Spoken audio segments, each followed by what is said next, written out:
예, 오늘은 묵상을 준비하다가 문득 그런 생각이 드는 거예요. 어, 이제 마스크도 좀 해제가 되고 팬데믹이 어느 정도 그러니까 코로나가 조금씩 잦아들면서 이제 여기도 피정집이죠. 그러니까 피정 문의가 조금씩 들어오는데 어, 앞으로는 지금같이 이렇게 매일 할 수가 없을 것 같은 생각이 드는 거예요. 왜냐면은 저 혼자서 일을 해야 되기 때문에 막 치닥거리 하고 비장 한 팀 빠져나가고 나면 나머지 하고 나면 지쳐서 못할 것 같고 준비할 시간도 없을 것 같고 뭐 여러 가지. 그러나 지금까지 한 1년 넘게 1년 한 4, 5개월 정도 이렇게 꾸준하게 할 수 있어서 참 그것만으로도 감사하다는 생각이 드는 거예요.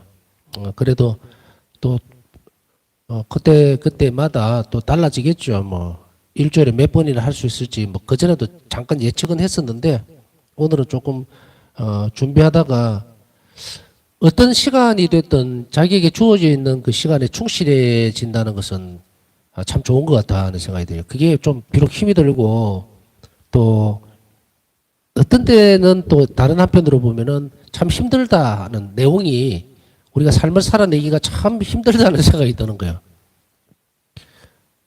인생이라고 하는 길에서 살아내기가 참 힘이 들다는 생각이 들지만 그러나 하느님을 알므로 인해서 더 수월해질 수 있고 같은 곳을 바라볼 수 있는 사람들이 있다는 것만으로도 우리에게 있어서 굉장히 큰 어떤 기쁨이 되지 않겠느냐 하는 생각이 듭니다. 그러나 하고 싶은 말은 그냥 있는 것에 대해서 충실하는 것이 가장 중요하고 이러니까 아쉽겠다. 앞으로는 충실하게 뭐 매번 이렇게 계속해서 사실 그 시작하면서부터 지금까지 한 번도 뭐 개인적인 어떤 아주 특별한 상황이 없는 동안은 다 해왔던 것 같은데 이것은 어쩔 수 없어요. 그래서 앞으로는 조금 그전처럼 그렇게 되지는 않을 거라고 하는 생각은 드는데 그것 또한 되어봐야 아는 일이고 그렇지만 당부드리고 싶은 것은 이제 지금 이 시간을 귀하게 여기라는 거예요. 이 시간을 허락해 주신 하나님께 항상 감사드리면서 이 시간을 내가 충실하게 할 때에 여러분이나 저나 똑같은 그 방향을 바라보고 있지만 삶의 어떤 형태들은 틀린 것 같아요. 반대로 보면 이런 것을 강의를 정말로 아무 사심 없이 그죠? 어떤 조건이나 대가 없이 이렇게 할 수 있도록 하나님이 허락해 준 것에 대해서도 감사를 드리고 또 여러분들 또한 하나님께서 이 시간을 함께 할 수 있도록 또 불러주신 것에 대해서 감사를 드릴 것이고 그래서 이것이 그 시간이 충실해진다면 하나님 보시기에 좋지 않겠느냐 하는 생각을 해봅니다. 어떤 형태로 앞으로 계획표가 짜질지 그것 또한 하나님께 맡기고 예수님께서 주시고자 하는 것에 그 계획표에 맞춰서 살아가는데 요즘은 가끔씩 그런 생각이 들어요. 참 긴 시간 동안을 자비신심에 대해서 의탁의 학교에 대해서 뭐 또 자비학교에서 또 바울사성 일기를 통해서 이렇게 했지만 뭐 회의감이 드는 건 아닌데 물음표가 이렇게 던져지는 거는 참 사람은 안 변한다. 진짜로 어렵구나 하는 생각을 너무도 자주 하는 것 같아요. 왜 이렇게 기회들이 없을까? 자신에게 주어져 있는 어떤 삶의 어떤 부분들을 접목시키면서 변화없는 사람들 뭔가 약간의 변화만 있어도 막 혼란스러워서 하나님의 길을 잃어버리는 사람들이 참 불쌍하구나 하는 생각이 들면서도 어떻게 이렇게 자기 것으로 만들어내지를 못할까 그런 생각을 해보았는데 그것은 오늘 이제 미사 때에 그 생각을 특히 더 했던 것 같아요. 복음 말씀에서 보면은 우리가 삶을 살아가는 데 있어서 충실한 것이 가장 중요한 거다라고 하는 것은 그래서 불리운 대로 우리가 살아가면서 그것을 삶으로 살아갈 수 있도록 여러분들이 각자 노력을 하시기 바랍니다. 어떤 것이라 할지라도 나는 많이 변했는가 우리는 수시로 점검을 해봐야 됩니다. 내가 자비신심을 따라가면서 정말 하느님을 자비로 자체로 인식해가는 그 과정, 배우는 과정 중에서 내가 정말로 변한 것이 있는 것인가, 나는 많이 변했는가, 그 지점을 돌아보지 못하는 사람은 사실은 아무리 배워봐야 소용이 없어요. 움직이려고 하지 않으면서 배운다는 것은 참 이거는 어폐가 있는 거거든요. 그것은 우리 자신들에게 문제가 아주 심각하다는 이야기일 수도 있고, 아니면 우리 자신을 좀 더 열심히 돌아보도록 만드는 그런 부분일 수도 있고, 그래서 우리는 뭘 많이 배운다는 것이 중요한 것이 아니라, 그것도 물론 필요해요. 그러나 단 한 가지라도 내가 실천해낼 수 있는 것, 그것을 위해서 정말 우리가 한 달을 이걸 배운다 그러면은 사람이 360도 바뀌는 게 맞다고 봐야 되나. 근데 참 어려워요. 1년, 2년을 가르쳐도 하나도 안 변하는 사람이 있다는 거. 놀라울 정도. 그 깊이가 어디까지일까 가끔씩 질문을 던져보면, 그러다 보면 기가 빠져요. 그러나 그것 또한 내가 겪어내야 되는 몫이니까 그냥 치고 가는 거죠. 바로 이런 것들이 이제 내적인 부분들, 외적인 부분들이 있을 수 있지만, 여러분들에게 이 말을 하는 것은 저를 다시 한번 돌아보는 시간을 만들고, 또 여러분은 여러분들대로 아, 정말 그랬었나? 아, 시간이 이렇게 쭉 따라왔는데 은혜로운 시간이었다고 생각하지만 내 삶은 하나도 안 변했네? 이렇게 될 수 있지 않을까. 그래서 한번 중심부에다가 탁 이렇게 표식을 한번 내보고 싶어서 얘기를 드렸어요. 자, 오늘 살펴보고 있는 것은요, 기도는 은총을 가져다 준다. 그런데 우리 자신만을 위한 기도는 해서는 안 된다. 해서는 안 된다라기보다는 형제적 조건이라는, 형제적 사랑이 요구하는 거라 그랬죠. 그래서 사랑이 요구하는 바이기 때문에 우리는 그것을 반드시 해야 되는 것으로 인식을 해야 해요. 왜냐하면 우리 안에 하나님께 대한 사랑이 자라면 형제적 사랑도 같이 자라거든요, 사실은. 그래서 우리가 형제를 사랑하지 않는 사람이 어떻게 하나님을 사랑할 수 있겠습니까? 라고 하는 요한복음 말씀처럼 우리는 그 부분에 대해서 한번 되짚어 봐야 되겠죠. 우리가 때때로 실패할 수는 있어요. 완전한 사랑을 이 땅에서부터 구현한다는 것은 상당히 정말 드물어요. 특히 이웃 사랑에 있어서, 나와 이웃과의 관계에 있어서 어쩌면 우리는 하느님께로 향하는 것이 더 쉬울 수도 있을지도 모릅니다. 감히 비교해 보자면. 그러나 사람들에게 있어서는 그때그때 표가 나잖아요. 싫다, 좋다, 또 뭐 이렇게 했다, 저렇게 했다 막 움직여요. 출렁거리기 때문에 그것을 항구적인 사랑으로 엮어가기가 굉장히 힘이 드는데, 다른 한편으로 하느님과 나와의 관계에 있어서는 뭐냐면, 이거는 조금 우선 표현이 될 수도 있겠지만 사람처럼 반응을 계속해서 주지를 않기 때문에 내가 착각하면서 따라갈 수도 있다는 이야기예요. 아, 예수님 좋아하시나 보다. 그래, 내가 이렇게 사는 게 마음에 드시나 보다. 이렇게 따라갈 수도 있다는 이야기예요. 그러나 나중에 영혼이 성장하다 보면 그것도 잘못됐다는 것을 알겠지만, 일단 표면적으로 보면 사람에게 대한 사랑이 대단히 힘이 듭니다. 왜? 막 받아치기 때문에. 적시적시 드러나기 때문에. 우리가 하느님을 사랑하는 데 있어서도 하느님께서 내가 원하고 또 내가 행했던 부분들에 대해서 매 저녁마다 이 시간에 정산을 하자. 너 오늘 하루 어떻게 살았니? 이렇게 조목조목 따진다면 우리 삶은 정말로 조심스러워지겠죠? 그런데 그렇지를 않으니까 한쪽은 느슨하고 한쪽은 불쾌한 거예요. 그래서 이웃과의 사랑의 완성도는 결국은 하나님에 대한 사랑의 완성도와 같은데, 사람은 바로 이렇게 적극적으로 반응을 일으키기 때문에 이웃에 대한 그런 사랑들을 실천하기가 상당히 어렵기는 합니다.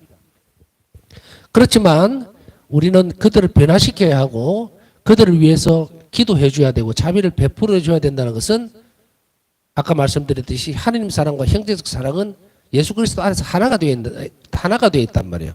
그러니까 한쪽이 기울어질 수가 없죠. 그것을 결국은 표시를 내는 겁니다. 나는 하나님을 사랑하지 않습니다. 나는 일밖에 못하겠습니다. 그거든요. 그거를 그냥 생활 속에서 드러내버리는 거예요. 그러니까 어떻게 보면 우리 삶이 자신은 모르고 자신은 감추고 있는 듯이 보이지만 온 동네방네 다니면서 나는 하나님을 사랑하지 않습니다 하고 떠드는 것으로 하루를 다 끝내버릴 수도 있어요. 본인만 몰라요. 또 그것을 다른 누구가 또 지적하지도 않습니다. 너 왜 이웃에게 친절하지 못했느냐? 왜 자비롭지 못했느냐? 너 하나님을 사랑하지 않는 거 아니냐? 이렇게 따지는 사람은 없다는 이야기예요. 그러니까 본인이 모르죠. 이것은 자신의 양심 성찰 안에서만 이루어지는 일이에요. 이것을 찾아내는 사람은 참 행복한 사람입니다. 성령의 역사가 그 안에 있고 은총에 협력할 줄 알기 때문에 내가 잘못된 것을 아는 것, 이거 대단히 큰 은총이에요. 누구도 찔러주지를 않습니다. 왜? 괜히 그랬다가 엉뚱한 소리 들을 것 같아서. 여러분들이 신앙생활을 10년을 했든 아니면 뭐 수십 년을 했든 간에 성당에 갔을 때 누군가가 레지오 단원들끼리 어떤 관계에서 보면 너 그렇게 이 사람에게 관대하지 못한 거 보니까 너 하나님 사랑하지 않네. 이렇게 하는 이야기 들어보신 적 없죠? 본당에 있는 수녀님이나 신부님들이 어떤 단세에 있는 사람이나 어떤 신자들 보고 당신 말이야 이렇게 형제가 없어가지고는 어떻게 하나님을 사랑한다고 얘기할 수 있겠어요? 잘 살아야지. 어? 좀 자비를 베풀고 그렇게 사세요. 이렇게 하는 이야기 안 하죠. 안 합니다. 조심스럽죠. 물론 때로 이제 고해수 안에서는 방음막이 있으니까 그렇게 조언을 해주거나 또 따끔하게 형제적 사랑으로 또 훈계를 할 수는 있겠지만 그 위에 부분에서 찾아보기가 힘듭니다. 그렇기 때문에 바울사 성녀는 어떻게 했습니까?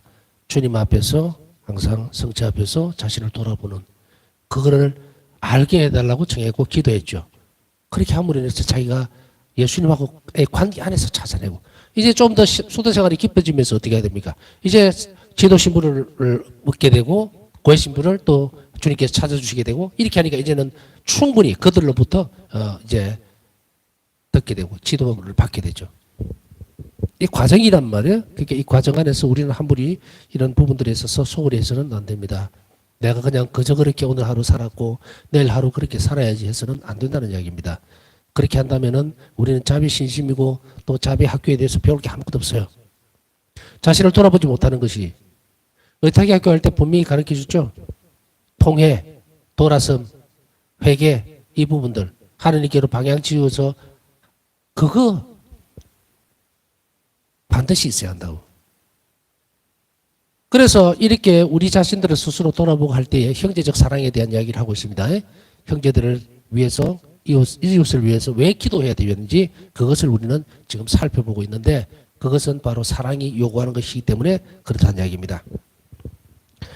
우리의 영적 빈곤은 끊임없이 자비를 필요로 합니다. 서로 기도해 줌으로써 서로에게 부족한 점과 필요한 것을 하느님이 채워주실 수 있도록 우리는 하느님을 도와드리는 것이다. 영적 빈곤이라는 것은 우리의 영적 빈곤이라는 말은요. 혼자서 모든 것을 채울 수가 없습니다. 절대로. 그렇기 때문에 누군가의 기도, 누군가가 나를 위해서 기도해 줄 때에 나를 위해서 놓으신 그러한 은총들이 그 사람을 기도를 통해서 나에게 전달되는 거예요. 스스로가 완전한 덕성에 이르지를 못합니다. 대상이 있어야 된다 그랬죠? 내가 이웃을 위해서 베풀어야 되고 그 이웃이 나를 위해서 기도해 줄 때에 그때에 마련되어 있는 상호적 부분에 있어서의 마련되어 있는 하나님 은총이 나에게 주어지는 거예요. 그래서 제가 3시 기도 때 보면은 기도를 하라고 일부러 채팅창을 열어놨죠. 성시간 때는 해보니까 너무 집중을 안 하고 그거에만 매달리는 것 같아서 지금 일시적으로 폐쇄를 시켜놓았는데 3시 기도 때는 미리 한 5분 정도 3시 기도 전에 기도 제항을 적으라고 했는데 이 의미를 분명히 잘 알아들어야 된다는 얘기예요. 잘 알아들어야 된다. 우리가 남에게 다른 이에게 기도를 요청하는 것, 도와달라고 하는 것, 그거 부끄러운 일도 아니고 그것은 굉장히 잘하는 짓이에요. 이것을 하지 않는 사람은 뭔가 이상한 사람이다. 그래서 이상한 사람이다. 그 말보다는 하여간에 잘 못 알아들은 사람이다. 혼자서 내 기도만으로. 우리가요, 이렇게 볼 수가 있어요. 우리 영혼의 상태는요, 제일 1단계부터 제일 위 부분이죠. 그 바닥 부분만 싹 이렇게 깎아놓고 사는 사람은 그 다음 단계에 대해서 자극이 없으면 모릅니다. 이 밑에 뭐가 있는지, 내가 더 행복해질 수 있는 길이 무엇이 있는지를 몰라요. 그렇기 때문에 이 과정, 이 단계에 있는 영혼의 상태는 행복하지도 않고 불행하지도 않고 그런데 일은 널려있고 복잡한 일도 많고 고민도 많고 뭐가 복잡해요. 평화로운 사람이 아니에요. 그럼에도 불구하고 확실하게 얘기를 딱 걸어보면 글쎄 내가 하나님께 기도를 뭘 해야 되는지 뭐 이렇게 얘기를 해요. 그런데 실제로 현실 속에 들어가면요 굉장히 복잡해요. 직장 생활하면서 뭐 직장 상사와의 관계, 집에서 부모님하고의 관계, 형제들하고 관계도 꼬여 있고, 본당에 가서도 그 문제가 꼬여 있고 머리가 꽉 차가 있는데도 불구하고 기도 안 한다고. 왜 그럴까? 제일 윗부분에서 그 다음에 두 번째 단계라는 게 있는 걸 모르는 게, 스스로 내려가지 못하는 영혼들이 많아요. 그럴 때 기도가 필요한 거예요. 그러면 그것을 어떻게 점검해야 될 것인가?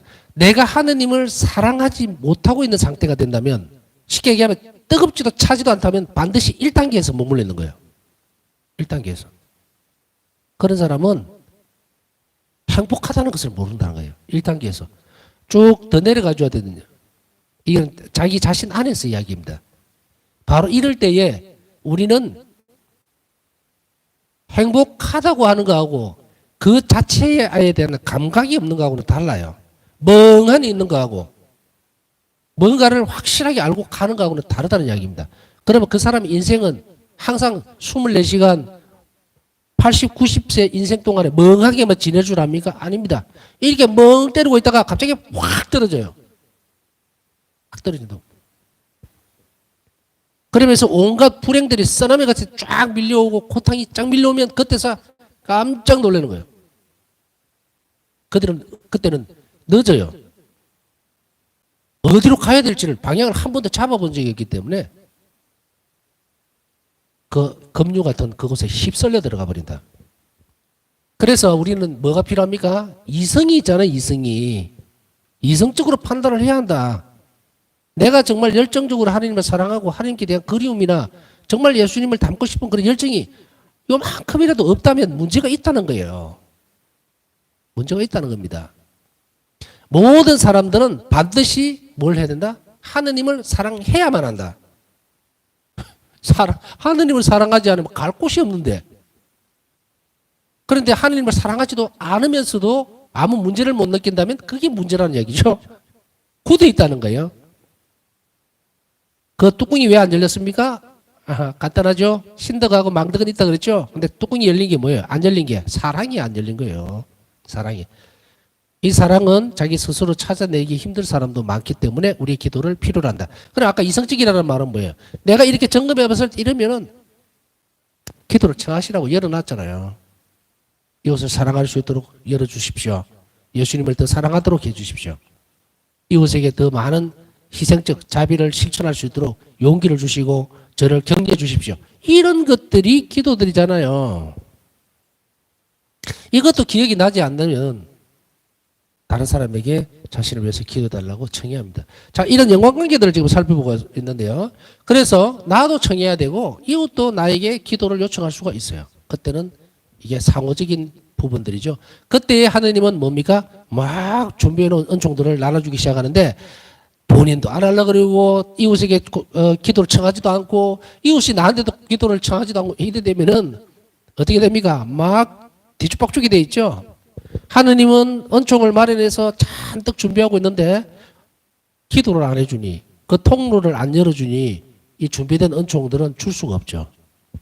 그래서 우리는 서로 기도해 줌으로써 서로에게 부족한 점과 필요한 것을 하느님이 채워주실 수 있도록 우리는 하느님을 뭐다? 도와드리는 것이다. 하느님은 왜 어떻게 해서 하느님 도와드리는 겁니까? 하느님은 결국은 인간을 구원하시는 것이 최종적인 목적이잖아요.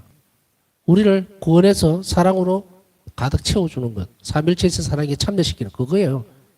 그러니까 하느님을 도와드리는 거죠. 기도는 서로를 위해서 하는 기도. 기도를 통해서 우리는 하느님의 자비가 세상에 우리 형제 자매들에게 베풀어지도록 돕는 것입니다.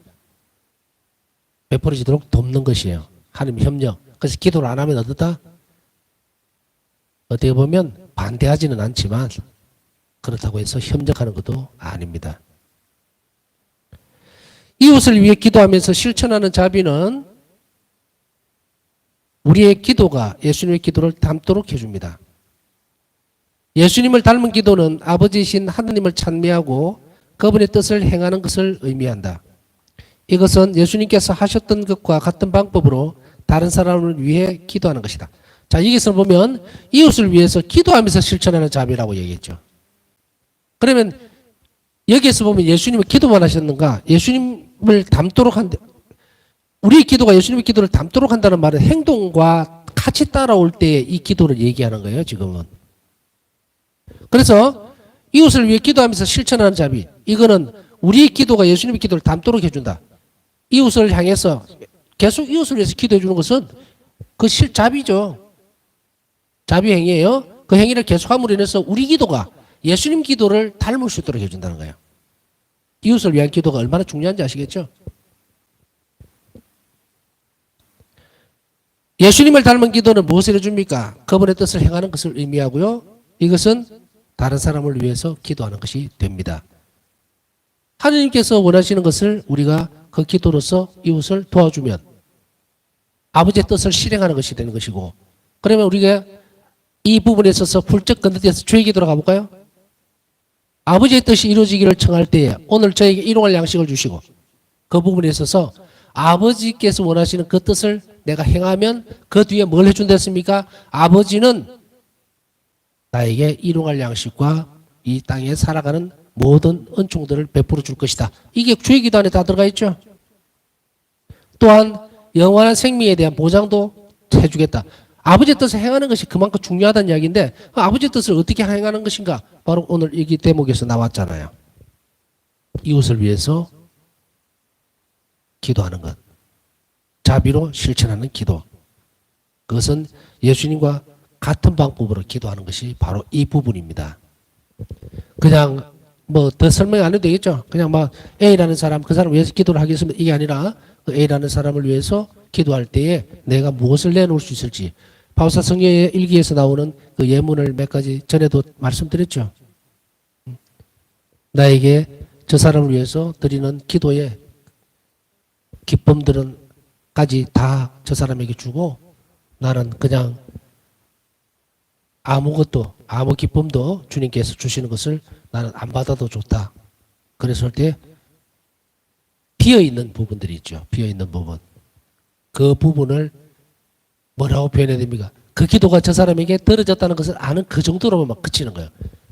그것을 통해서 바울사 성인은 큰 기쁨을 많이 받았었거든요. 그런데 그것이 잘렸죠. 저리로 줘버리니까. 그렇지만 당신은 그것으로서 자비를 완전하게 실천할 수 있었다는 이야기입니다. 조금 다른 이야기지만 전대사 같은 부분도 이런 식으로 되어 있을 수도 있습니다. 전대사도 큰 자비를 베푸는 부분이거든요. 연옥 영혼들 위해서 돌릴 수 있다 그랬죠, 전대사? 왜겠습니까? 엄청나게 큰 자비예요. 그것도 마찬가지로 미사 때에 연옥 영혼들 위해서, 불쌍한 영혼들 위해서 드리는 미사, 그것도 이거는 뭐 비교할 수도 없고요. 그러나 전대사, 매일 한 번씩 받을 기회가 있을 때 전대사를 받아서 연옥 영혼들에게 돌려주는 거, 어마어마한 자비죠. 영적인 자비. 그게 영적인 자비면서 동시에 존재적인 자비죠.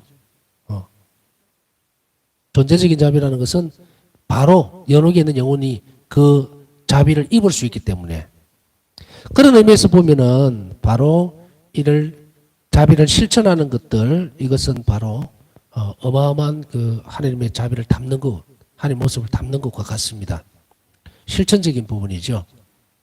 그래서 우리가 바울사 성경 일기를 이제 쭉 살펴봤고 자비 학교에서 봤듯이 내 기도가 자비를 실천하는 방법이 되려면 자기 희생적인 부분들이 들어가야 된다는 것에 대해서 누차 설명을 했고 조금 전에도 설명을 했습니다. 그렇기 때문에 내가 예를 들어서 A라는 사람, 저 아이를 위해서, 저 사람을 위해서 내가 정말 낙담하고 있는 저 사람을 위해서 내가 오늘 하루 혹은 내가 뭐 10분이든 20분이든 성체조별의 시간을 내서, 시간이 참 부족하고 없지만 그 시간을 내서 주님께 드리면서 그 성체조배 안에서 나에게 주어지는 기쁨을 저 사람에게 돌려줄 것을 청하는 것. 그것도 그렇게 되어져도 그게 자비를 제대로 실천한 기도가 됩니다. 근데 그런 거 없이 누구를 위해서 아무 것을 위해서 기도합니다. 아무것도 안 하잖아요. 자기 희생적인 것이 아무것도 안 들어가죠. 그랬을 때는 그는 그냥 기도 드린 거예요.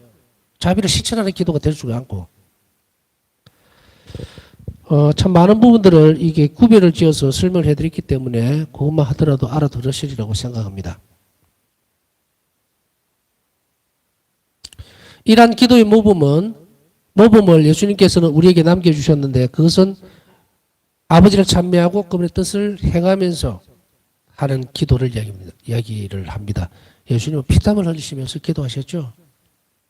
우리 구원을 위해서, 속죄를 위해서. 당신 희생이 완전히 안으로 들어가 버렸죠. 그게 아버지의 뜻을 행하는 기도다.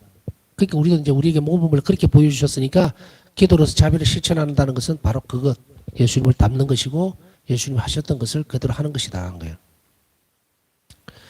예수님께서는 우리에게 이러한 모범을 남겨주셨는데 대사제의 기도에서 예수님께서는 성부와 부자 관계만을 표현하셨던 것이 아니라 제자들과 미래의 교회를 위해서도 기도를 하셨습니다. 예수님께서는 성부와 아버지와 당신 자신과의 관계만을 표현하신 것은 아니었습니다. 제자들과 미래의 교회를 위해서도 기도를 하셨습니다. 요한복음에서 보면 예수님께서 제자들을 위해서 기도하실 때에 이 부분들이 드러나죠. 아버지, 저는 이들을 위해서 이들을 데려가 달라는 것이 아닙니다. 데려가 달라는 것이 아니라 지켜달라는 것입니다. 이 땅에서. 그들을 위해서 기도하시죠. 데려가 달라는 것은 천국으로 데리고 간다는 이야기죠. 당신이 성천하실 때 뭐 같이 데려가겠다 그런 기도를 바치는 것이 아니라 이곳에서, 이 땅에서 이들을 지켜주십시오. 이 기도가 바로 아버지라고 바로 기도를 하셨죠. 예수님께서 그렇게 하시면서 동시에 제자들 그리고 미래의 교회를 위해서 지켜달라고 기도하셨다는 것입니다. 예수님의 고통 역시 기도가 되었습니다. 이것은 두말할 나위도 없죠. 고통은 바로 기도가 된다.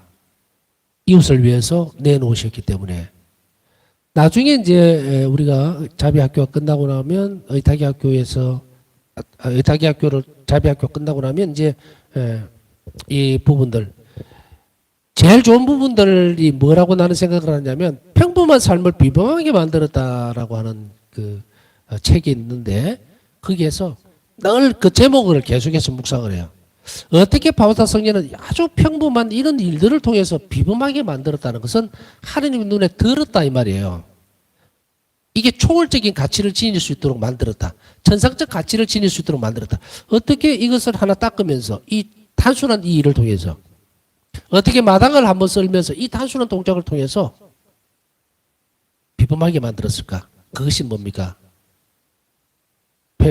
이런 평범한 일상생활을 통한 관상이다. 이렇게 되는 거예요. 그게 관상이에요. 관상은 하나님과 항상 같이 있는 거예요. 살아있는 하나님과 함께 움직이는 것. 그게 관상 상태거든. 이것을 어떻게 했다? 따로 떼내어서 기도 시간을 만드는 것이 아니었다. 초기에는 그렇게 출발을 하죠. 여러분도 저도 초기에는 이렇게 정해진 시간을 정확하게 지키고 하는 이런 것들에서 어찌 보면 몇 가지의 테두리 안에서만 지금은 기도 생활이 되지만 이제 이것이 충실하게 잘 성장을 해버리면 이제 사는 것이 기도가 되도록 그까지 가야 된다. 그렇게 가고 있는 중이에요, 지금. 가고 있는 중이죠. 얼마나 충실하게 잘 따라오고 잘 실천하느냐 문제는 여러분 각자에게 달리는 문제입니다. 십자가상 예수님의 마지막 말씀은 가장 위대한 자비의 행위였습니다. 십자가상에서 예수님의 마지막 말씀이 어떤 부분입니까? 아버지, 저들은 자기가 무슨 짓을 하는지 모릅니다. 용서해달라는 거죠. 당신을 죽이는 사람을 위해서 기도하셨고 이 위대한 자비는 바로 그 말씀 안에 들어있어요. 그것은 당신을 못 박은 사람들을 위한 탄원 기도였다. 그분의 마지막 말씀은 성부께 그들을 용서해달라는 탄원이었다. 예수님께서 십자가상에서 아버지, 저들은 자기들 하는 일을 모릅니다. 그러니 제발 용서해 주십시오라고 하는 이 탄원, 생각만 해도 정말로 소름이 끼칠 정도죠. 어떻게 저렇게 기도해 주실 수가 있을까? 이게 하느님이구나.